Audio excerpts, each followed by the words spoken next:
Pilipinas. Yusek, good morning po ulit.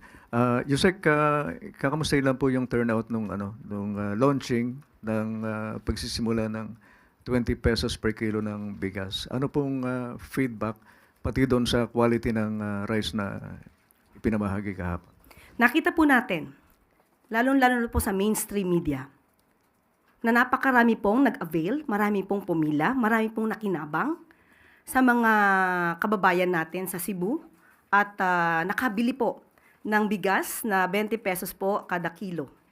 At ito po ay sinundan po ng yung sa mga reporters po, sinundan po mismo yung nakabili at sila po ang nagpatunay na maganda po ang bigas, na isaing po nila at tuwan-tuwa po ang mga kababayan natin sa Cebu. Sana po nga ay magtuloy-tuloy po ang proyektong ito para sa mas nakakarami pang Pilipino.